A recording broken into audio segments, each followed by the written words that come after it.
Good morning, class. How are you? I know you were very excited yesterday because of the online test, and believe me, this test was just a trial. Now, be prepared for the test of chapter number 2 and do proper preparation of short questions and long questions and fill in the blanks and MCQs. This time, I will make a bit difficult test. Okay? And today's topic is something more about compounds. Today we will see that what are those properties which make any compound or every compound unique. Now, the picture chosen here is, this is a pharmacy, and all of these medicines are very sensitive compounds which are made in pharmaceutical industry.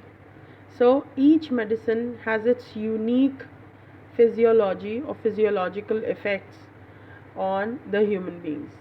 You will see how different and why they are different. So, compounds are made up of elements that are chemically joined. Like elements, compounds have their properties that allow us to identify them. We will be learning about the physical properties like color, order, melting point, and boiling points, as well as the chemical properties in today's class. Different examples are there for your understanding. Water is a compound made up of hydrogen and oxygen.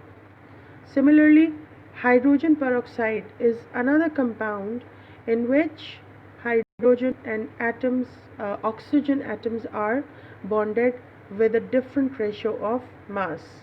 Like water is made up of two hydrogen atoms and one oxygen, and hydrogen peroxide, another compound, is formed when two hydrogen atoms combine with two oxygen atoms.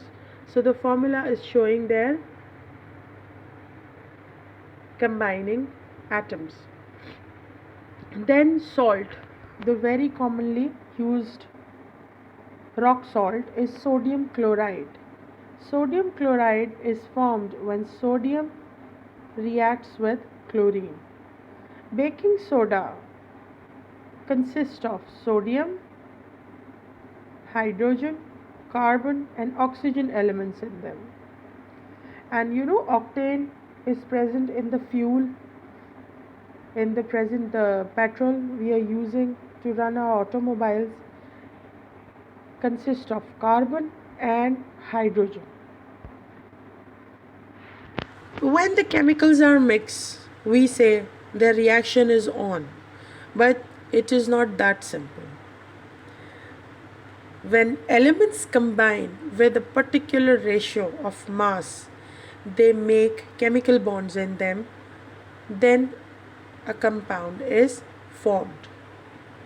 Do you know burning is also a chemical reaction in which the substances are burnt in oxygen in air to produce energy.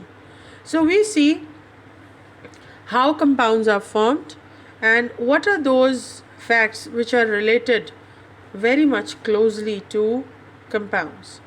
We know that water is a compound which is formed when two gases, hydrogen and oxygen, combine. They combine together in 2:1 ratio by mass of their atoms. Another example is of iron sulfide. Iron is a metal which is silver in color and is a magnetic material. But sulfur is a non-metal which is yellow in color and it is totally non-magnetic. When iron and sulfur combine in a fixed ratio, they make chemical bonds and they form something which is almost gray black in color. So something new is formed when iron and sulfur combines chemically.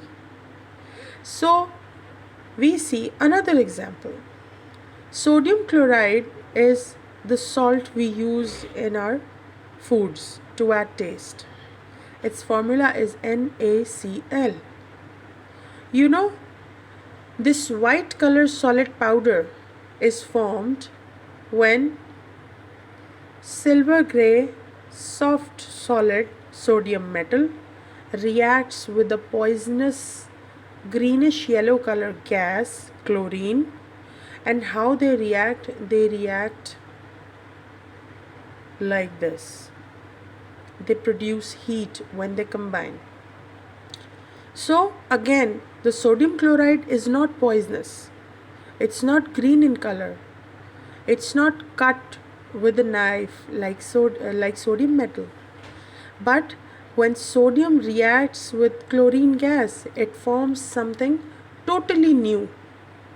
So we can deduce that the compounds are formed when elements react, and in doing so, they undergo a chemical reaction and they change their properties totally and they make something new which is called as compound, and it has its unique properties.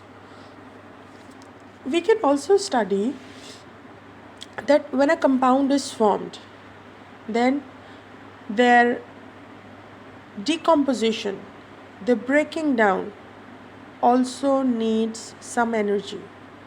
Like this green color powder, which is copper carbonate, when it is heated, it starts breaking up, decomposing, and a reaction starts. When we heat copper carbonate, we get oxide of carbon back and we get carbon dioxide. Yes, copper carbonate is broken down by providing heat to the black color copper oxide, and another gas is produced inside the tube, that is carbon dioxide. So we see compounds can only be broken down into simpler substances by chemical reaction. So a chemical reaction form a compound and a chemical reaction decomposes a compound as well. Now after reading your the facts and the topic in detail from the textbook, and after watching both of the videos of compounds, this video and the previous one, you just try to write your own definitions and descriptions about the elements, chemical reaction, physical properties, chemical reactions, it is repeated, and decomposition reaction. So you see, these definitions will not be copied down from internet or from the textbook or from the glossary. You just try to make your own definitions with the help of very commonly used example. So I'll be waiting for your responses.